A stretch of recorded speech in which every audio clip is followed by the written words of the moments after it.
কলকাতা। স্থানীয় সংবাদ পড়ছি সুদীপ বসু। প্রথমে বিশেষ বিশেষ খবর। 100 দিনের কাজ আবাস যোজনা সহ বিভিন্ন প্রকল্পে রাজ্যের পাওনা টাকা মেটানোর ব্যাপারে প্রধানমন্ত্রী যৌথ কমিটি করার আশ্বাস দিয়েছেন বলে জানিয়েছেন মুখ্যমন্ত্রী মমতা ব্যানার্জি। বিজেপি রাজ্যে দুর্নীতি ও বঞ্চনার অভিযোগ তুলে প্রধানমন্ত্রীকে চিঠি দিয়েছে। রাজ্য সরকার সচিবালয় নবান্নের নিরাপত্তা বাড়ানোর সিদ্ধান্ত নিয়েছে। প্রাথমিকের নিয়োগ প্রক্রিয়ায় প্যানেল প্রকাশের উপর স্থগিতাদেশ দিয়েছে হাইকোর্টের ডিভিশন বেঞ্চ। মুর্শিদাবাদের সুতিতে রেল লাইনের ওপর রিলস ভিডিও বানাতে গিয়ে ট্রেনের ধাক্কায় প্রাণ হারিয়েছেন 3 স্কুল পড়ুয়া, আহত 2। সাহিত্যিক স্বপ্নময় চক্রবর্তী এবং তারাসিন বাসকে এ রাজ্য থেকে এবারের সাহিত্য একাডেমি পুরস্কার পাচ্ছেন। আসছে বিস্তারিত খবরে। 100 দিনের কাজ আবাস যোজনা প্রকল্প সহ বিভিন্ন খাতে কেন্দ্রের তরফে রাজ্যের যে টাকা পাওনা রয়েছে, মুখ্যমন্ত্রী মমতা ব্যানার্জি প্রধানমন্ত্রী নরেন্দ্র মোদীর কাছে তার হিসাব দিয়েছেন। রাজ্যের বিভিন্ন দাবি দাওয়া নিয়ে মুখ্যমন্ত্রী দিল্লিতে নতুন সংসদ ভবনে প্রধানমন্ত্রীর সঙ্গে সাক্ষাৎ করেন। প্রায় 25 মিনিট বৈঠকের পরে মুখ্যমন্ত্রী সাংবাদিকদের বলেন, গোটা বিষয়টি মন দিয়ে শুনে খতিয়ে দেখার আশ্বাস দিয়েছেন প্রধানমন্ত্রী। কেন্দ্র এবং রাজ্য সরকারের বিভিন্ন দপ্তরের সংশ্লিষ্ট আধিকারিকদের নিয়ে যৌথ কমিটি করার কথাও বলেছেন তিনি। पीएम ने आज कहा है कि उनका ऑफिसर और हमारा ऑफिसर मिलकर जॉइंट मीटिंग होगा, उसमें अगर कोई क्लैरिफिकेशन को जरूरत हो, मैंने बोला क्लैरिफिकेशन तो हमने 195 बार दे दिया, तो उसका बाद भी जरूरत हो तो एक मीटिंग जरूर कर सकता है officer to officer and they can decide the formula in federal structure. हमने चाहते हैं गरीब लोगों को रुपया बंद करके रखना ठीक नहीं है, ये हम लोगों ने कहा है। प्राइम मिनिस्टर ध्यान से सुना और कहा है ठीक है, हम तो ऑफिसर स्टेट का सेंटर को बैठ के मीट करके इसको कोई डिसीजन हम ले लेंगे। বিজেপি রাজ্যে দুর্নীতি ও রাজ্যের মানুষের বঞ্চনার অভিযোগ তুলে প্রধানমন্ত্রীকে চিঠি দিয়েছে। বিরোধী দলনেতা শুভেন্দু অধিকারী প্রধানমন্ত্রীকে লেখা এক চিঠিতে রাজ্যে ব্যাপক দুর্নীতি এবং কেন্দ্রীয় সরকারের প্রকল্পের সুবিধা থেকে রাজ্যের মানুষকে কিভাবে বঞ্চিত করা হচ্ছে তা উল্লেখ করেছেন। এক্স হ্যান্ডেলে এক বার্তায় শুভেন্দু বলেন, বিভিন্ন প্রকল্পের বরাদ্দ অর্থ নিয়ে রাজ্যে লাগাম ছাড়া দুর্নীতি চলেছে। এর ফলে কেন্দ্রীয় সরকারের কয়েক হাজার কোটি টাকার অপচয় হয়েছে বলে তাঁর অভিযোগ। গতকাল কয়েকজন বিধায়ককে সঙ্গে নিয়ে হঠাৎই রাজ্য সচিবালয় নবান্নে হাজির হন বিরোধী দল নেতা। দেখা করেন মুখ্য সচিব হরিকৃষ্ণ দ্বিবেদীর সঙ্গে। বাইরে উপস্থিত সাংবাদিকদের তিনি বলেন, শৌচালয় আবাস যোজনা, প্রধানমন্ত্রী কিষাণ সম্মান নিধি থেকে হার ঘর নল সে জল, বার্ধক্য বিধবা ভাতা, চাকরি দিয়ে সর্বস্তরে মানুষকে বঞ্চিত করছে এই সরকার। যিনি রাজ্যের 60 লক্ষ সরকারি কর্মচারীকে বঞ্চিত করছেন, পেনশনারদের বঞ্চিত করছেন, মেধাযুক্ত কর্মপ্রার্থীদেরকে চাকরি দেওয়ার ক্ষেত্রে বঞ্চিত করছেন। যে রাজ্য থেকে 50 লক্ষ লোক পরিযায়ী শ্রমিক হিসেবে বাইরের রাজ্যে যায়, সেই রাজ্যের মুখ্যমন্ত্রী প্রধানমন্ত্রীর কাছে গিয়ে বঞ্চনার কথা উনার মুখে অন্তত মানায় না। রাজ্যে দাবি দেওয়া নিয়ে তৃণমূল কংগ্রেস সাংসদরা সংসদে সোচ্চার হতে ব্যর্থ হয়েছেন বলে সিপিআইএম কটাক্ষ করেছে। দলের রাজ্য সম্পাদক মোহাম্মদ সেলিম মুখ্যমন্ত্রীর দিল্লিতে প্রধানমন্ত্রীর সঙ্গে বৈঠককে রাজনৈতিক বৈঠক বলে উল্লেখ করেন। মমতা ব্যানার্জি এবং মমতা ব্যানার্জি তৃণমূলের এমপিরা বিরোধী নয়, সাজানো বিরোধী। যে সময় লড়াই চলছে বিরোধীদের এককাট্টা হওয়ার এবং এককাট্টা হয়ে বিজেপিকে টেক দেওয়া, তখন দাঁড়িয়ে তিনি তার সাংগপাঙ্গদের নিয়ে বললেন, তারা কিছু মনে করবেন না, ওদের একটু মাঝে মাঝে সিঁড়িতেও দাঁড়াতে হয় আর মাঝে মাঝে আপনার অফিসেও আসতে হয়।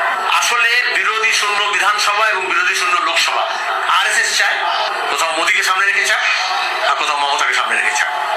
বিজেপি সংসদীয় ব্যবস্থাকে ভেঙে ফেলার চেষ্টা চালাচ্ছে বলেও তিনি অভিযোগ করেন। এর বিরুদ্ধে বামফ্রন্ট আগামীকাল রাজ্য জুড়ে ও 23 তারিখ কেন্দ্রীয়ভাবে প্রতিবাদ কর্মসূচি পালন করবে বলেও সেলিম জানান। রাজ্য সরকার সচিবালয় নবান্নে নিরাপত্তা বাড়ানোর সিদ্ধান্ত নিয়েছে। বাড়ছে মুখ্যমন্ত্রী মমতা ব্যানার্জির প্রবেশ পথের নিরাপত্তাও। নবান্নের নিরাপত্তা নিয়ে গতকাল পর্যালোচনা বৈঠকে বসেন পুলিশ কর্তারা। উপস্থিত ছিলেন কলকাতা পুলিশের নগরপাল বিনীত গোয়েল, রিজার্ভ ফোর্সের ডিসি অভিষেক গুপ্তা।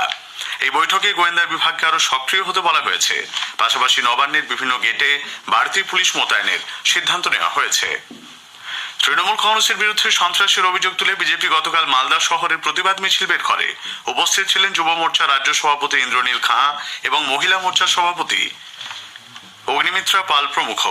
রাজ্যে কাজ না থাকায় অন্যান্য জেলার মতো মালদা জেলার মানুষকেও বাইরে যেতে হচ্ছে বলে কটাক্ষ করেন অগ্নিমিত্রা। তিনি বলেন, তৃণমূল কংগ্রেস নেত্রী ইডি সিবিআই থেকে বাঁচার চেষ্টা করছেন। কর ফাঁকির অভিযোগে আয়কর দপ্তরের আধিকারিকরা মুর্শিদাবাদের সাগরদিঘির বিধায়ক বাইরন বিশ্বাসের বাড়ি, গোডাউন, অফিস, স্কুল, কারখানা এবং নার্সিংহোমে 18 ঘন্টা তল্লাশি চালিয়েছে। তল্লাশি চলে বাইরনের ঘনিষ্ঠদের বাড়িতেও। বাইরন বিশ্বাসের বাড়ি থেকে প্রায় 60 লক্ষ টাকা নগদ উদ্ধার হয়েছে বলে খবর। উদ্ধার হয়েছে প্রচুর নথি। এদিকে দীর্ঘ তল্লাশির মধ্যে সন্ধে নাগাদ অসুস্থ বোধ করায় বাইরনকে তার নিজের নার্সিংহোমে ভর্তি করা হয়। উল্লেখ্য, 2023 সালে সাগরদিঘি উপনির্বাচনে বাম সমর্থিত কংগ্রেস প্রার্থী হিসেবে জয় পান বাইরন বিশ্বাস। 29 মে যোগ দেন তৃণমূল কংগ্রেসে।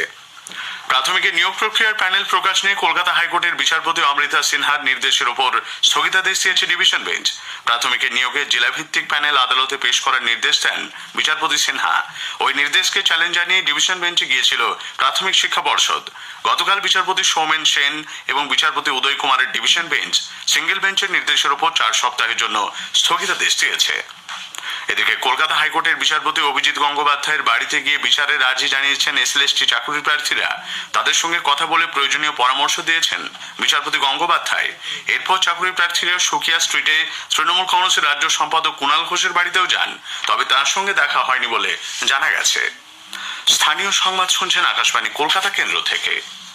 মুর্শিদাবাদের সুতি থানার আহিরন ব্রিজে রেল লাইনের উপর রিলস ভিডিও করতে গিয়ে ট্রেনের ধাক্কায় 3 স্কুল পড়ুয়ার মৃত্যু হয়েছে। গুরুতর জখম আরো 2 ছাত্র হাসপাতালে চিকিৎসাধীন। ইংলিশ সাহাপাড়া গ্রামের বাসিন্দা 10ম শ্রেণীর ওই 5 পড়ুয়া গতকাল বিকেলে ব্রিজের উপর দাঁড়িয়ে ভিডিও করার সময় আপ কুলিক এক্সপ্রেস তাদের ধাক্কা দেয়। ছিন্ন ভিন্ন হয়ে ঘটনাস্থলে মৃত্যু হয় সামিউল শেখ, কামাউল শেখ এবং রিয়াজ শেখের। গুরুতর আহত রোহিত শেখ এবং আকাশ শেখের চিৎকারে স্থানীয়রা ছুটে গিয়ে তাদের উদ্ধার করে হাসপাতালে পাঠান।